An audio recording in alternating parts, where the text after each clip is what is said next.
Hello and good evening, everyone. Welcome to our second Changes to Registration Requirements webinar. I'm Angela McNabb, Manager, Program Design, and with me tonight is Alexander Gekas, Team Lead for our registration team. We're pleased to be here today to share information with you about the upcoming registration changes. We thank you for taking the time to submit your questions in advance. As we move through the webinar, we will be responding to the frequently asked questions we have received. However, for questions that are specific to your application, we welcome you to contact our customer service team by completing the inquiry form at cno.org/contact or by calling 1-800-387-5526. Please note that while the changes we are discussing today will apply to all applicants to CNO, our internationally educated applicants will benefit the most and are the focus of tonight's webinar.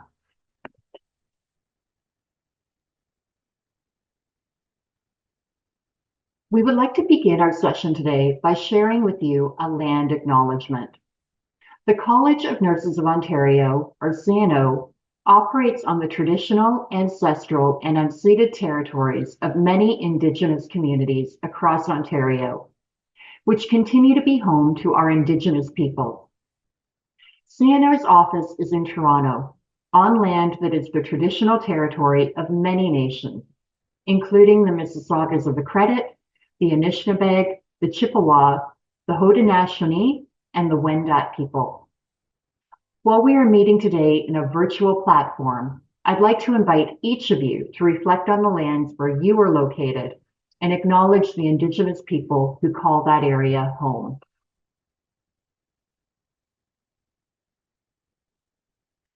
The registration changes that will be coming on April 1st are part of a larger body of work that CNO embarked upon in 2020. And this work has been prioritized in CNO's current strategic plan. CNO's strategic outcome number 1 states that applicants for registration will experience processes that are evidence-informed, fair, inclusive, and effective, and that will contribute to safe nursing care. This goal emphasizes the need to create efficiencies in registration for all applicants to CNO, and especially for our internationally educated applicants. The changes to the registration requirements that will be implemented on April 1st will make a significant difference to the timely registration for internationally educated applicants, while continuing to ensure that the public interest is maintained. CNO has been working with system partners and government to develop these regulation changes over the past 2 years. As you can see from this slide, the regulations have undergone significant changes over that time, based on feedback from RN and RPN registrants, applicants, and system partners, such as hospitals, educators, and other employers. On November 20th, 2024, the regulations were approved by government with an implementation date of April 1st, 2025. There are 2 changes that we will describe for you. These changes are for all applicants to CNO. However, how an applicant will meet the requirements will vary based on where the applicant completed their foundational nursing education. The changes are related to the education registration requirement and the addition of a new registration requirement, the transition to practice requirement. These changes are complementary to each other, with the change in education reducing the time it will take for internationally educated applicants to meet the requirement, and the addition of the new transition to practice requirement supporting all new registrants in safely entering practice in Ontario. I'll now hand over to Alex, who will begin by describing the revised education requirement. Thank you, Angela. As of April 1st, 2025, CNO will continue to validate that all applicants have completed nursing education that is approved or recognized in the jurisdiction where they studied. Once this validation has been completed, CNO will determine if the applicant meets the revised education requirement. That is, RN applicants must have baccalaureate level nursing education, and RPN applicants must have diploma level nursing education.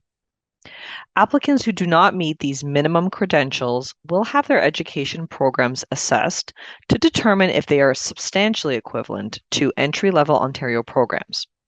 For example, if you have an RN diploma from your country and you're applying to be an RN in Ontario, CNO will assess your diploma nursing program to understand if it is substantially equivalent to an approved Ontario BSCN program.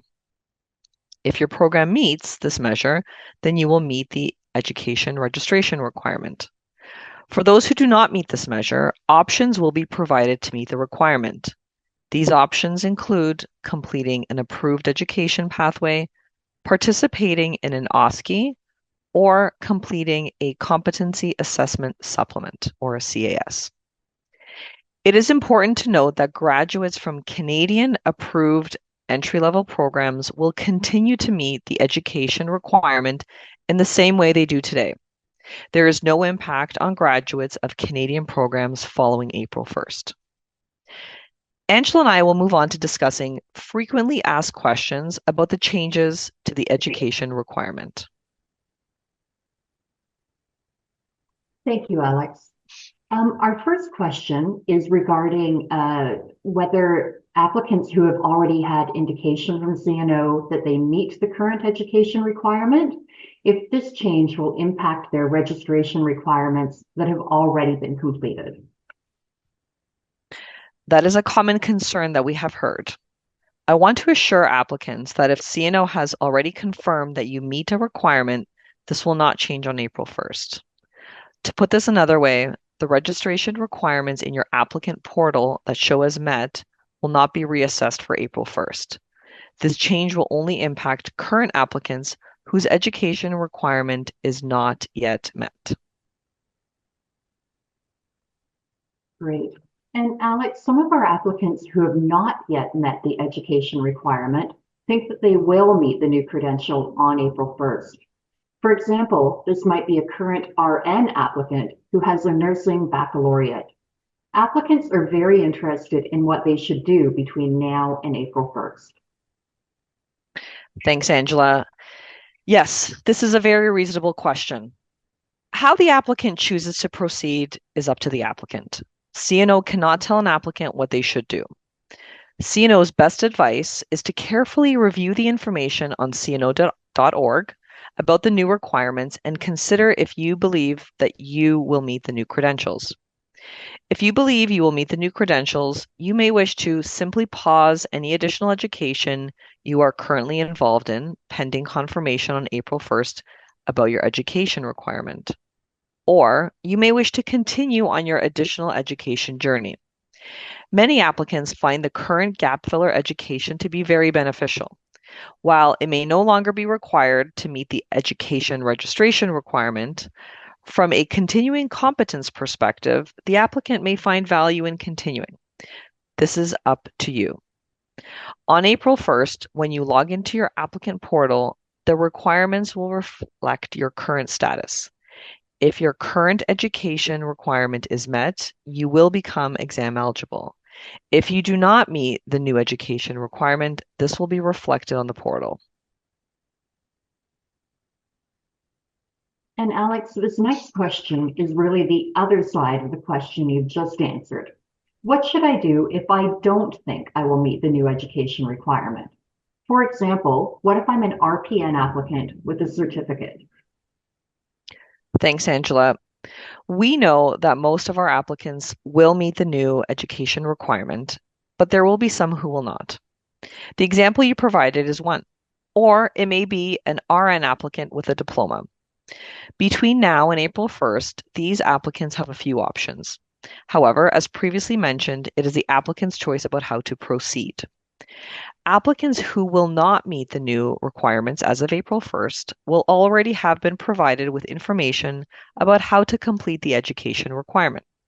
For example, these applicants may already be working towards completing the education requirement through additional education. If applicants would like to continue their course of study to meet education, they can continue to do so. However, it is important to consider if it will be more efficient for you to complete your additional education or simply enroll in the new education pathway after April 1st. RN applicants may wish to register for the Registered Nurses Canadian Competency Assessment Exam, the RNCCAP, through Touchstone Institute. RPN applicants may wish to complete a Competency Assessment Supplement or a CAS. Both the RNCCAP and the CAS are available currently. You do not have to wait until April 1st to choose these options. Or applicants may wish to simply wait until April 1st and enroll in the new education pathway. And Alex, currently applicants to CNO can use an NCLEX RN exam pass to meet the education requirement. It's an option for them and can be used to determine if internationally educated applicants possess the requisite nursing knowledge, skill, and judgment to meet the nursing education requirement. This option will be discontinued as of April 1st. Can you speak to why? Sure, Angela. The option you have described was implemented in March 2022. This was a very different point in time, and when we have new regulations in place on April 1st, there will be a far more efficient pathway available for RN applicants.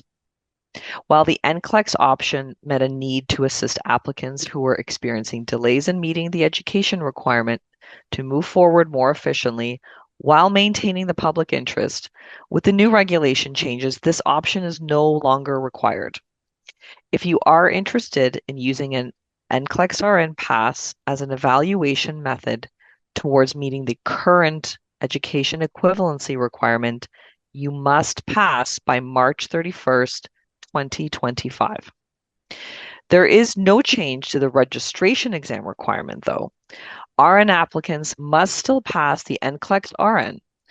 This changes simply means that this exam can no longer be used as a way to meet the education registration requirement. As of April 1st, an NCLEX RN pass will meet the exam requirement only. The other change that is coming on April 1st is the introduction of a new registration requirement, the transition to practice requirement. This new requirement is for all applicants to CNO and has been implemented to support a newly registered nurse's success as they enter practice in Ontario. It focuses on ensuring that all newly registered nurses are aware of accountabilities as a registrant of CNO that will support their success as they enter practice in Ontario. The requirement can be completed in several ways. An applicant can complete a Canadian entry-level nursing program, a BSCN or a diploma. They can have a current registration in another Canadian jurisdiction or have evidence of recent practice in a Canadian jurisdiction. They can complete a transition to practice course, or they can meet the requirement through completing an education pathway for applicants who are not substantially equivalent. We also have a number of questions about this requirement as well. Let's discuss some of the questions we are having. Great. Alex, one of the main questions we're hearing from our current applicants is if this requirement will apply to them on April 1st. Can you respond to that? Sure. Happy to clarify that question, Angela. For our current applicants, if you register before April 1st, then this new requirement will not apply to you. However, if you have not completed your application and register by April 1st, then yes, this new requirement will apply to you. This means that if you have any outstanding requirements as of April 1st, this new requirement will become an additional requirement. And Alex, many of our current applicants who have been engaged in education are interested in knowing if any of that previously completed additional education will meet the new transition to practice requirement. Can you provide information about that? Yes, I can. Unfortunately, current additional education will not be able to be counted towards meeting the new transition to practice requirement. This is because the current additional education courses are to meet the education requirement, and they do not fully address the competencies that are included in the new transition to practice requirement. As mentioned earlier, the new transition to practice requirement is designed to support success as new nurses enter practice in Ontario. And Alex, many of our current applicants are eligible for the Supervised Practice Experience Program, or SPEP as we call it. Would participation in SPEP meet the new transition to practice requirement? No, Angela, these are two separate requirements. SPEP was designed as a supervised clinical experience to help eligible applicants to meet the evidence of practice requirement. The transition to practice requirement ensures that an applicant has knowledge through engaging in an academic program about their accountabilities as a nurse in Ontario. And there's another group of our current applicants, Alex, who might be eligible for the temporary class. Will applicants need to meet the transition to practice requirement to be eligible for registration in the temporary class? No, Angela, the requirements for registration in the temporary class have not changed. The new transition to practice requirement does not need to be met for registration in the temporary class. Great, Alex. Applicants are very interested in the new transition to practice requirement. Where can they find more information? There is information available on cno.org that clarifies how applicants will be able to meet the new requirement. If you are an applicant who will need to take a course to meet the new requirement, we have information available about schools who are CNO approved to offer the course. The course will be available online. This means you can take it at your convenience.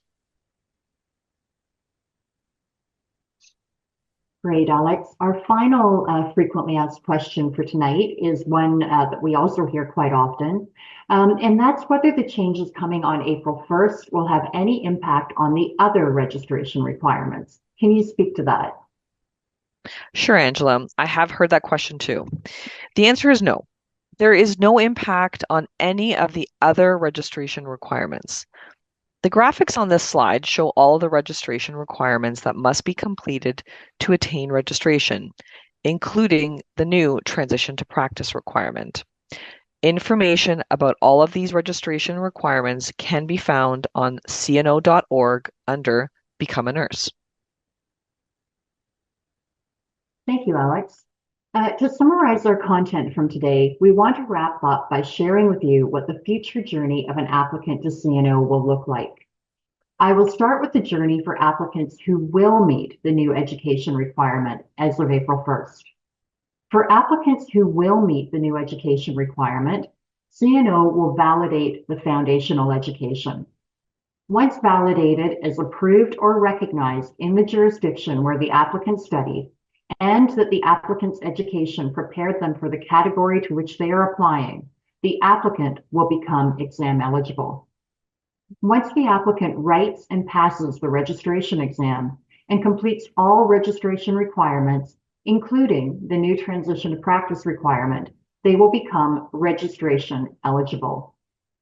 As discussed earlier in today's call, applicants can meet the new transition to practice requirement by completing a Canadian entry-level nursing program, BSCN or diploma, having current registration in another Canadian jurisdiction, or having evidence of recent practice in a Canadian jurisdiction, or by completing a new transition to practice course.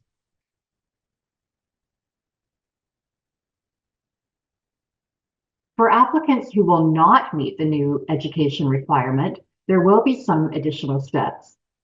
These applicants will also have their education validated as approved or recognized in the jurisdiction where they studied. And once validated, Their program will be reviewed to determine if it meets a measure of substantial equivalence. If the applicant meets substantial equivalence, they will meet education and become exam eligible. If they do not meet substantial equivalence, they will be provided with options to meet the education requirement. These options will include the availability of education pathways for both RN and RPN applicants. Alternatively, RN applicants can choose to participate in the Touchstone Institute RN Competency Assessment Program, and RPN applicants have the option of completing a competency assessment supplement. Once the applicant has selected the option they prefer and has satisfactorily completed it, then they will meet the education requirement and become exam eligible. As described in the previous slide, once the applicant writes and passes the registration exam and completes all other registration requirements, including the new transition to practice requirement, they will become registration eligible. We want to thank you for taking the time to listen in tonight and for submitting your questions in advance. Over the next couple of months, as we move toward April 1st, please monitor cno.org for updates. We will continue to add information and FAQs. Also, please monitor your applicant portal. This is where information about your application will be communicated. Finally, if you have questions about your application, please contact customer service by completing the inquiry form at cno.org/contact or by calling 1-800-387-5526. We welcome your questions and comments. Thank you once again and have a good evening.